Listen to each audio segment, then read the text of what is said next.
Hi friends, welcome to मिलाप। आज हम इस वीडियो में लाए हैं एक बहुत ही सेंसेशनल टॉपिक, बदलते रिश्ते।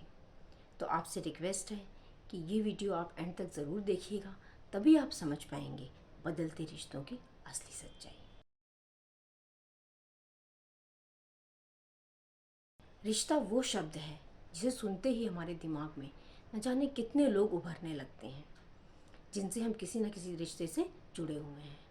पर क्या वो रिश्ते हम वैसे निभा पा रहे हैं जैसा कि उनको होना चाहिए? क्या इस तेज बदलती हुई दुनिया में हमारे रिश्ते भी हमारे झूठ, लालच और स्वार्थ की वजह से तेजी से बदल तो नहीं रहे हैं? तो आइए स्टार्ट करते हैं सबसे पहले उस रिश्ते से जिससे न सिर्फ हम बल्कि इस पूरी कायनात की शुरुआत हुई, यानी कि चाइल्ड पेरेंट रिलेशनशिप, माँ बाप और उनके बच्चों का रिश्ता। ये हमारे जीवन का वो रिश्ता है जिसे स्वयं ईश्वर ने हमें चुन कर दिया है। ना कोई माता पिता अपनी संतान चुन सकते हैं और ना ही कोई बच्चा अपने माता पिता चुन सकता है।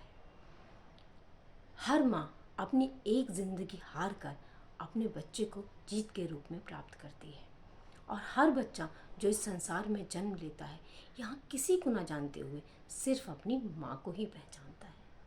तो ऐसा क्या होता है कि जैसे ही वो बच्चा बड़ा होता है वो और बहुत सारे रिश्तों से तो बंध जाता है, बट वो एक रिश्ता जिससे जुड़कर वो इस संसार में आया होता है, वही रिश्ता उससे दूर होने लगता है। अब बहुत सारे पेरेंट्स कहेंगे कि बच्चे बड़े होकर बदल जाते हैं, स्वार्थी हो जाते हैं, और बहुत सारे बच्चे ये कहेंगे कि जब हम बड़े हो जाते हैं तब पेरेंट्स बदल जाते हैं, वो अनफेयर हो जाते हैं।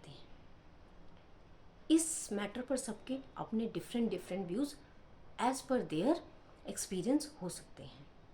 तो आइए समझने की कोशिश करते हैं इनको कुछ एग्जाम्पल्स के थ्रू, शायद आपका व्यू बदल जाए। जब इस ब्रह्मांड में अर्थ का जन्म हुआ तब सबसे पहले, ह्यूमन से भी बहुत पहले, एनिमल्स आए, और ह्यूमन भी उसी एनिमल किंगडम की बहुत बाद में जुड़ने वाली एक छोटी सी कड़ी है।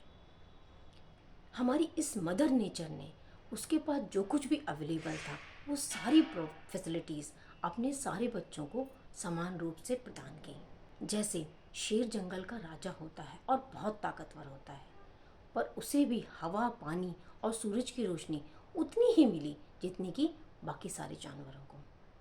वैसे ही चींटी जो सबसे छोटी होती है और बहुत वीक होती है, फिर भी उसे सबके समान ही फैसिलिटीज़ मिली, ना कम ना ज़्यादा।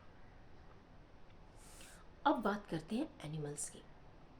तो ये एनिमल्स अपनी पेरेंटिंग हम ह्यूमन से बहुत अच्छी करते हैं। ये अपने बच्चों को अनेबल से इनेबल बनाने तक उनकी पेरेंटिंग करते हैं। मीन्स ये अपने बच्चों को प्रोटेक्शन और फीड तभी तक प्रोवाइड करते हैं जब तक कि इनके बच्चे अनेबल होते हैं, इन पर डिपेंडेंट होते हैं। जैसे ही ये देखते हैं कि इनके बच्चे इस दुनिया में जीने के काबिल हो गए हैं, इनेबल हो गए हैं, इंडिपेंडेंट जी सकते हैं, ये उन्हें बिना किसी एक्सपेक्टेशन और अफेक्शन के फ्री छोड़ देते हैं, ताकि वो अपनी लाइफ इस दुनिया में खुद सेटल कर सकें, इस लाइफ की सारी प्रॉब्लम को फेस करते हुए, ताकि वो और ज़्यादा कॉन्फिडेंट, एबल, इंडिपेंडेंट बन सकें।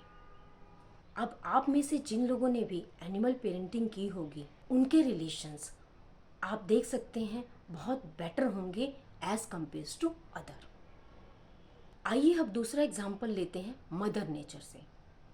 जब हम कोई बीज धरती में डालते हैं तब महीनों तक बहुत परेशानियां झेलते हुए वो धीरे धीरे ऊपर आता है, और सालों बाद वो एक पेड़ के रूप में हमारे सामने आता है। फिर धीरे धीरे उस पर पत्तियाँ, फूल और फल लगते हैं। उसकी डालियों पर, पत्तियों में पक्षी अपना घोंसला बनाते हैं, और उसके फ्रूट्स जब पक जाते हैं तब वो धरती पर गिरते हैं।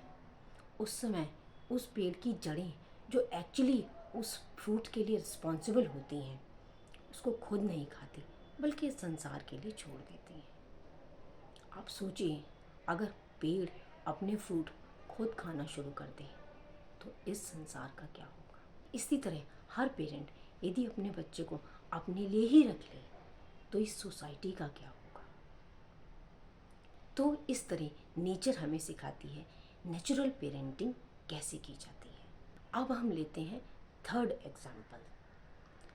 माता पिता को ईश्वर तुल्य कहा गया है, तो आइए समझते हैं ईश्वर की ही जुबानी कि एक बच्चे का और एक भक्त का अपने भगवान और माता पिता के साथ कैसा रिलेशन होना चाहिए। एक पौराणिक कथा के अनुसार नारद जी, जिन्हें आप सब जानते हैं, वो विष्णु भगवान के एक बहुत बड़े भक्त थे। एक बार उनको इस बात का घमंड हुआ और वो भगवान से जाकर कहने लगे कि ईश्वर, मैं आपकी भक्ति सबसे ज़्यादा करता हूँ, मैं दिन भर आपका नाम जपता हूँ, फिर भी आपके सबसे बड़े भक्त का जो एक ओहदा है वो आपने आज तक मुझे नहीं दिया। मैं ही आप इस संसार में आपका सबसे बड़ा और परम भक्त हूँ, ये घोषणा आप कर दीजिए। तो भगवान कहते हैं कि ठीक है, चलो एक प्रतियोगिता करते हैं। अगर आप इस प्रतियोगिता में सफल रहे तो जैसा कि आप कह रहे हैं, मैं आपको अपना सबसे बड़ा परम भक्त घोषित कर दूंगा।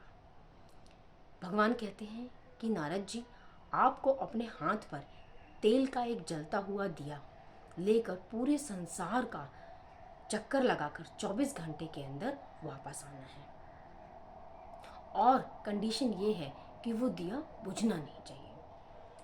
नारद जी कहते हैं ठीक है। वो एक दिया अपने हाथ पर प्रज्वलित कर लेते हैं और चल देते हैं संसार का चक्कर लगाने, और जैसा कि तय हुआ था उसके हिसाब से वो 24 घंटे के अंदर पूरे ब्रह्मांड का चक्कर लगाकर भगवान के पास वापस आते हैं और कहते हैं कि देखिए प्रभु, जैसा आपने कहा था वैसे ही मैं पूरे ब्रह्मांड का चक्कर लगाकर वापस आ गया हूँ और ये दिया अभी भी चल रहा है। इस हिसाब से तो मैंने प्रतियोगिता जीत ली, और अब आप मुझे अपना सबसे बड़ा परम भक्त घोषित कर दीजिए।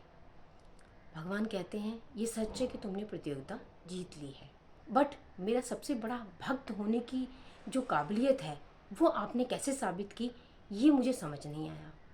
नारद जी कहते हैं कैसे प्रभु। भगवान कहते हैं कि इन 24 घंटों के दौरान आपने एक बार भी मेरा नाम नहीं लिया। तो नारद जी कहते हैं प्रभु, जैसा कि आपने कहा था कि दिए को बुझने नहीं देना, तो मेरा सारा ध्यान उसी तरफ था, तो मुझे ना तो टाइम मिला ना ही मुझे ध्यान आया कि मैं आपका नाम लूँ। तब ईश्वर कहते हैं कि हाँ, यही सच्चाई है। जिस तरह मैंने आपको काम दिया था वैसे ही मैंने अपने संसार के हर बच्चे को काम दिया हुआ है, और मेरा जो भी बच्चा अपने सारे कामों को, सांसारिक कामों को पूरा करते हुए मेरा नाम दिन में एक बार भी लेता है, मैं उसे ही अपना परम भक्त मानता हूँ। तो इस स्टोरी से आप इस तरह समझिए कि इस संसार में सबकी कंडीशंस और सिचुएशंस डिफरेंट हो सकती हैं। कुछ लोग नारद जी की तरह हो सकते हैं जिन्हें उनके पिता और परम पिता से इतना कुछ मिला हुआ है कि उन्हें और कुछ करने की ज़रूरत ही नहीं है, उन्हें सिर्फ अपने पिता की सेवा और परम पिता की भक्ति ही करनी है। और दूसरे लोग वो हो सकते हैं जिन्हें अपने आगे पीछे दोनों की देखभाल करते हुए उस परम पिता की भक्ति करनी है। अब दोनों ही सिचुएशंस और उनके लोग डिफरेंट हैं। अगर हम उन दोनों को कंपेयर करेंगे तो प्रॉब्लम्स आएंगी ही आएंगी। बट यस, अगर आप सेकंड सिचुएशन में हैं तो भी यदि आपको टाइम मिलता है, यदि ज़रूरत होती है, तो भी अगर आप अपने पिता या उस परम पिता की भक्ति या सेवा नहीं करते हैं तो वो भी गलत है। ये सारी सिचुएशंस और कंडीशंस जो हमने इस वीडियो में डिस्कस की, यदि आप अपना दिमाग ना लगाकर दिल से उसकी तरफ कदम बढ़ाएंगे तो आपके रिलेशंस डेफिनेटली बेटर होंगे, और हम एक ऐसी सोसाइटी को डेवलप करने में सफल होंगे जिसमें ना दुख होगा, ना अकेलापन होगा, ना परेशानियां होंगी, ना शिकायतें होंगी। Thank you so much for watching the video. अगर इस वीडियो से रिलेटेड आपके कोई भी क्वेरीज़ हैं तो प्लीज़ हमें कमेंट करें, और अगर कंटेंट पसंद आया हो तो इसे मैक्सिमम लोगों तक शेयर करें ताकि ज़्यादा से ज़्यादा लोगों तक ये मैसेज पहुंच सके और बहुत सारे टूटे हुए रिश्ते फिर से जुड़ सकें।